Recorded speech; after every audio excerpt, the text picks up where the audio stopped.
The things you believe. Do you know why you believe them? I mean really, if you think about it, how you think right now is a result of everything that has ever entered into your mind. There are many outside influences that have added up to all we know and believe. So when it comes to truth, is there some point when we have to start asking questions to begin to weed out what we know is not truth? Are you referring to what is called critical thinking? Well, yeah. I think the phrase common sense is a little overused, and the more dummies that are produced in this world by other dummies teaching them, it seems the standard of what common sense is continues to lower every day. Yeah, and you could say the same with the phrase logic. If an idiot says something is logical, it is only relative to what the idiot merely thinks it is logical. I am with you here on this. Go on. Well, one can say black is white and the other person might say, yeah, but I always doubted that white was white all my life.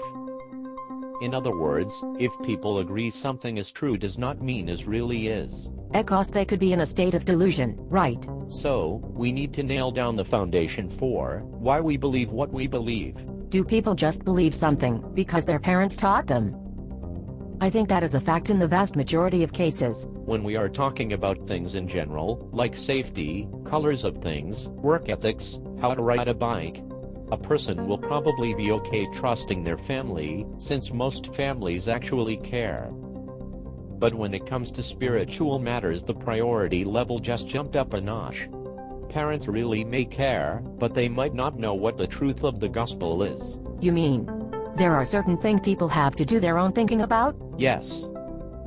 Parents do have the freedom in most countries to teach their children spiritual things, but that does not mean the children will believe them. Some would call this liberty of conscience. People are free to believe what they want. You cannot force people to believe something. Well, cults do, sometimes with brainwashing. Also, some regular churches do similar things by using fear and guilt.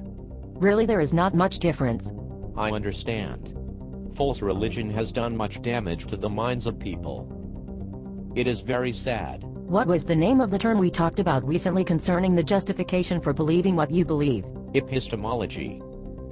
It's just why you believe what you believe. Every school of thought in life has an epistemology. So in the area of spiritual things, what should be our reason or ground for what we believe? First, let's rule out feelings. Feelings come and feelings go. They can change at the drop of a hat. I can take a pill and change them. Many actually do that today with all the prescription drugs for the mind, which are promoted so much. It has become ridiculous. Don't get me started on that. What about a standard of truth? Are we going in the right direction? You certainly are. The Bible is that standard for God's people. Those who are Christian have the Bible, the Word of God, as their standard of truth.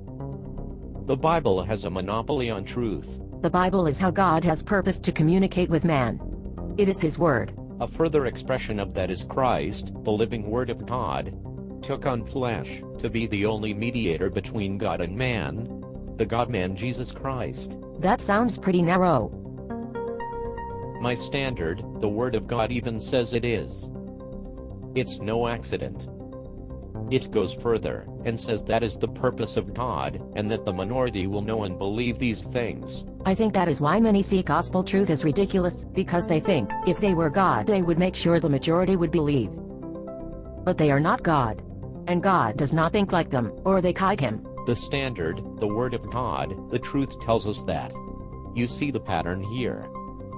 We, by faith, presuppose that everything the Word of God tells us is true. But that does not mean it is not understood or unreasonable, does it? Of course not, but that's what unbelievers would claim about us. What makes it bad is some who call themselves Christian promote a mystical form of it, as if it were a blind leap in the dark.